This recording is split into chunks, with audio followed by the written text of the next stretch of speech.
Something in your story doesn't make sense.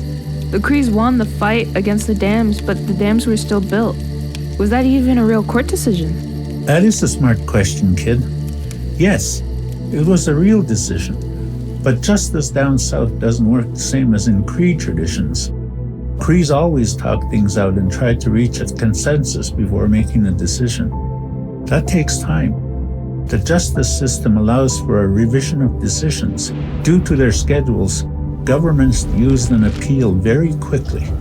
So they flipped the decision that took over a year to make? Whoa, being a judge must be tough. Haha, certainly. But the decision was only partially reversed. Cree rights were still recognized, but the work was allowed to restart because they believed it would benefit 6 million people, over 10,000 Crees and Inuit. So that's why there are so many Cree kids now, to increase our importance. So that means that the dams were being built and negotiated for at the same time? Exactly. It was strange.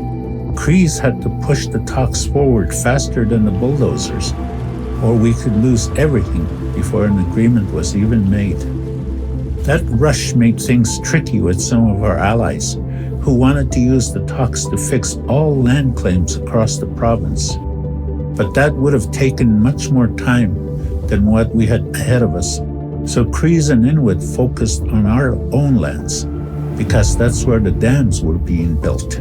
It had been a few years after the start of the project. Were Crees ready to handle this on their own? That was the goal.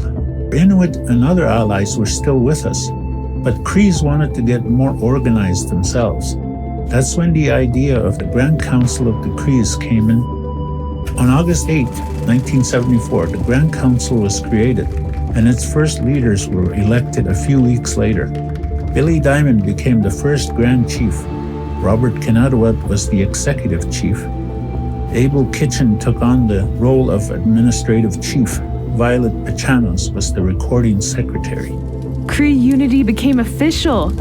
That must have helped a lot with the talks. It sure did, but there was still a long journey ahead.